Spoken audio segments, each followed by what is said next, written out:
Тысячи лет, почти не меняя русла, сбегая с Валдайской возвышенности и пересекая с севера на юг Россию, Беларусь и Украину, плавно несет свои воды река Днепр, питая Черное море.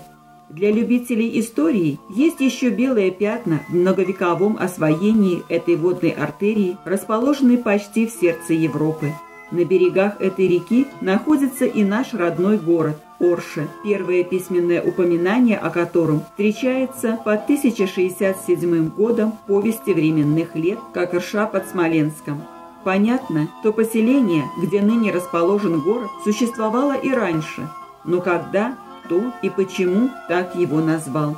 Имеется несколько вариантов происхождения имени нашего города. На сей счет и у нас возникло предположение о финно-угорской версии названия Орши.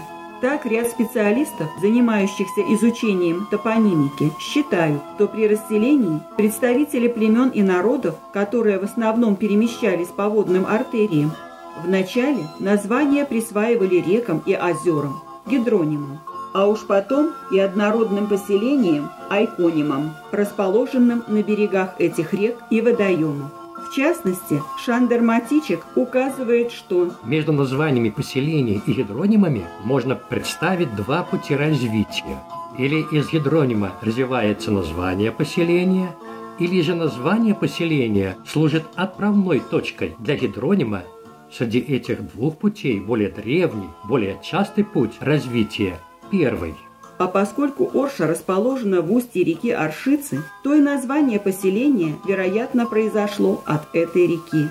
Тишь библиотек, анализ справочного и картографического материала, поиск по интернету, знакомство с результатами исследований специалистов, изучавших финно-угорские языки и древние миграции финно-угорских племен, привело нас к версии финно-угорского происхождения названия реки Оршицы, от которой и произошло название города Орши. Но все по порядку. В России великий русский ученый-энциклопедист Михаил Васильевич Ломоносов был выразителем принципиально важной идеи о том, что в формировании русского народа принимали участие не только славянские, но и чудские, то есть финно-угорские племена. В частности, он отмечал, что «От сего не только многих сел, но рек и городов, и целых областей чудские имена в России, особливо в восточных и северных краях, поныне остались. Немалое число чудских слов в нашем языке общее употребляется». По его мнению, на востоке находилась и первоначальная территория угров, которые позднее переместились на запад. Родство финно-угорских языков, их происхождение от всеобщего начала были поддержаны, конкретизированы, дальше развиты и в трудах русских ученых XVIII столетия Василия Никитича Татищева и Петра Ивановича Рычкова, первого члена-корреспондента Императорской академии наук. Финно-Угория так с недавнего времени в среде не только ученых, но и общественности стала называться совокупность народов, говорящих на языках финно-угорской языковой семьи, которые ныне разрозненно обитают на огромной территории от Венгрии и Балтийского моря на западе до полуострова Таймыр на востоке, от Северного Ледовитого океана на севере до Дуная, Волги и среднего течения Иртыша на юге. Как отмечает Николай Федорович Мокшин, уральская языковая семья является той наиболее древней, научно доказанной общностью, дальше которой до сих пор не удалось проследить генезис финно-угорских языков. А поскольку сегодня большинство ученых поддерживают гипотезу о постепенной в течение тысячелетий миграции финно-угорских племен с востока, предгорий Урала, нынешней России, на запад до Венгрии и Финляндии, то, естественно, можно предположить, что одна из ветвей, южная, мигрирующих финно-угров, могла проходить и по крупнейшей реке Европы – Днепру, в том числе и через местность, где ныне расположен наш город Орша. Разделение на северную и южную ветви вполне могло произойти на Валдайской возвышенности, где берут начало три крупнейшие реки Европы – Волга, Западная Двина и Днепр. В историко-географическом отношении Валдайскую возвышенность называют Великим водоразделом Каспийского, Черного и Балтийского морей. С течением времени происходят изменения в языках, названиях населенных пунктов. Это видно и на примере нашей истории. Но согласитесь, трудно найти реку или озеро, которое было бы переименовано в течение, например, нашей жизни. Следовательно, гидронимы в своем большинстве являются носителями памяти тех племен и народов, кто рекам и водоемам присвоил их название. Поэтому вначале решили проследить ареал распространения рек и озер корнем Орша на территории от Урала до Венгрии и Финляндии. То есть там, где могли перемещаться, а затем и проживать финно-угорские племена или сегодня проживают финно-угорские народы. Выяснилось, что на Поволжье в республике Марий-Эл имеются реки Орша и Аршатка. В Тверской области реку Волгу питает еще одна река Орша, которая берет начало из озера Аршинское, расположенного среди болот Аршинский мох. Еще севернее, в Псковской области, в бассейне реки Великой, в Новоржевском районе имеется озеро Орша, из которого вытекает река Аршанка. Наш город стоит в устье реки Аршицы, являющейся правым притоком Днепра. И, наконец, в Румынии, в комитате Мармарош, протекает река Борша. Расположение этих 9 однородных гидронимов вполне укладывается в теорию древних миграций финно-угорских племен. Еще больше найдено населенных пунктов с корнем Орша. Так, в республике Марий-Эл на территории Аршанского и Советского районов расположено 6 населенных пунктов с названиями Орша. Это в Аршанском районе поселки Аршанка, Большая Орша и Малая Орша. В Советском районе 2 Орши и 1 Мари-Орша. На территории этой республики оказался самым большим ареал поселений с названием Орша. Еще по одной Орше находится в Тверской и Псковской областях России. Это в устье реки Орша, левого притока Волги, и в истоке реки Аршанки, берущей начало в озере Орша Новоржевского района. Кроме этого, в Тверской области, рядом с озером Аршинское, находится деревня Оршина. Наш же город расположен в Витебской области Беларуси, в устье реки Аршицы и одновременно на берегах Днепра. Уже на западе, на Украине, в Черновицкой области, имеется поселение Аршевцы, а в Румынии на реке Дунай расположен населенный пункт Аршова.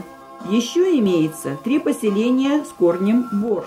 Это Борша и Борш в Румынии и Борша в Словакии. Таким образом, было найдено 15 населенных пунктов с основой Орша. Причем 9 из них расположены рядом с одноименными реками и озерами. Это ли не подтверждение версии финно-угорского происхождения названия нашего родного города Орши, произошедшего от названия реки Аршицы? Но что означает это слово? Имеется несколько толкований и гипотез. Так, в историко-этимологическом анализе топонимика Республики Марий-Эл Ольга Петровна Воронцова и Иван Степанович Галкин отмечают, что гидроним Орша состоит из топоосновы Ор, обозначающий река, русло, ложе реки, и гидроформанта Ша, обозначающего вода, река.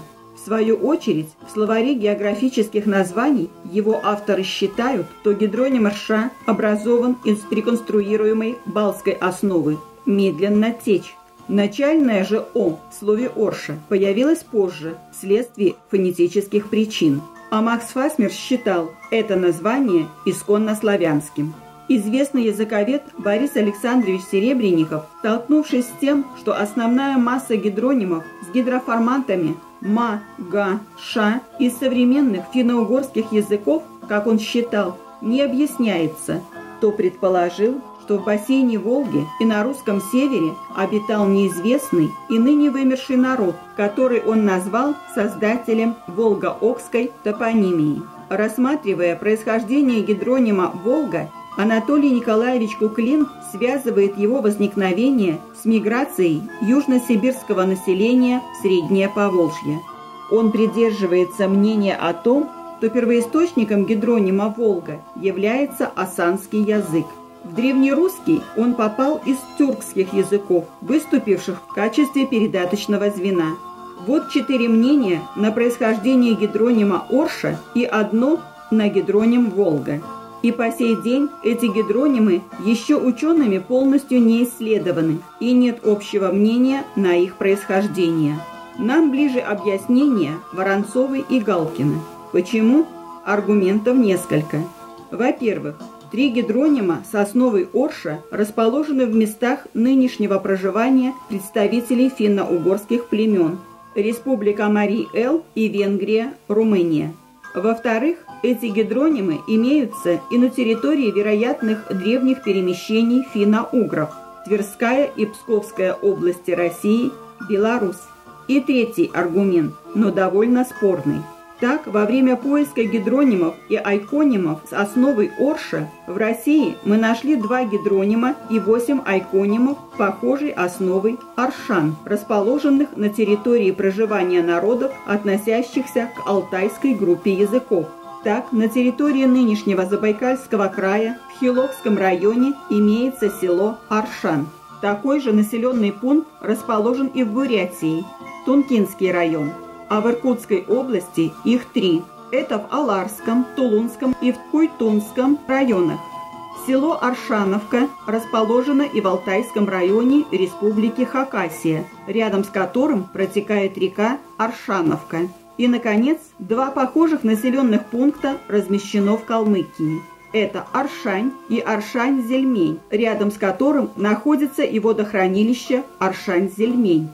В бурятском языке слово «аршан» переводится как «целебная вода». В толковом словаре Даля Владимир Иванович этому слову в калмыцком и монгольском языках определил значение как «целебный источник», «святая вода», а Александр Николаевич Чудинов в словаре иностранных слов, вошедших в состав русского языка, указал, что слово «аршан» в татарском языке обозначает «родник воды».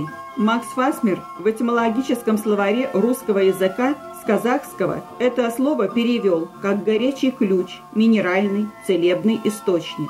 Да и на Руси был такой напиток, как аршад.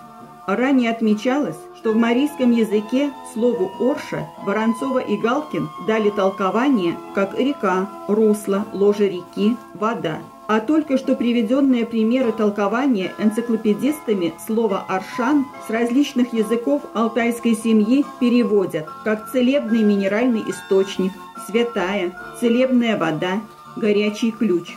Практически толкование значений похожих слов «орша» и «аршан» в марийском языке и перевод с языков алтайской группы идентичны по смыслу. Проживали же и ныне проживают народы как уральской, так и алтайской языковых семей в добрососедстве. Какие племена заимствовали у других племен эти слова и общее значение, не столь важно. Важно, что эти родственные слова имеют общее значение и доказывают лишний раз, что древняя миграция на запад финно-угорских племен явно начиналась на востоке, где граничат 2 языковые семьи. Прошли тысячелетия, и вот в 1990 году аршанские туристы белорусской Орши с берегов рек Оршицы и Днепра совершили 1000-километровое водное путешествие на Псковщину в гости к жителям поселка Тезки, расположенного на берегах озера Орши и реки Аршанки. Они стартовали в белорусской Орше, а преодолев 2 водораздела, финишировали уже в Псковской Орше. Через несколько лет уже псковские аршанцы неоднократно побывали на международных белорусских туристских слетах поселков Тезок. Нам очень приятно, что мы находимся в Орше, на Аршанской земле, земле побратима нашей деревни Орши, то, что вы нас пригласили. И самое очаровательное то, что вы здесь живете настоящей жизнью молодежной. Белорусы настолько гостеприимны, они приняли нас со вчерашнего дня на Славянский базар. Мало того, что показали музеи витебские, и сегодня ваш прекрасный старинный город Оршу, показали льнокомбинат, который я восхищаюсь. Спасибо вам. Мне даже интересно все. И поэтому наша команда тоже примет участие и постарается, так сказать, не ударить лицом в грязь. И ждем вас у нас на Новоржевской земле. Во время туристской экспедиции до Орши Псковской и на совместных туристских слетах мы поняли, что расстояние выдумали люди, живущие в коротком временном пространстве. История развития человечества просто его игнорирует, доказывая, что все мы люди одной семьи, а сегодня это важно. С Уральских гор шли финно-угоры, неся обычаи свои на неоткрытые просторы чужой, неласковой земли. И, постигая мудрость света, не зная письменных станков, они закрыли все секреты названий рек и городов. Идя по рекам без названий, они культурою своей им всем одно название дали. И через много тысяч дней на них поселки основали, и вновь обычаям подстать по рекам имена им дали, чтоб путь старинный указать. 4 уж тысячелетия прошло с начала их пути, и вот теперь потомки, дети, решили этот путь пройти, узнать аршанцев и аршанок, живущих в разных городах, и закрепить веков порядок в прекрасных танцах и стихах.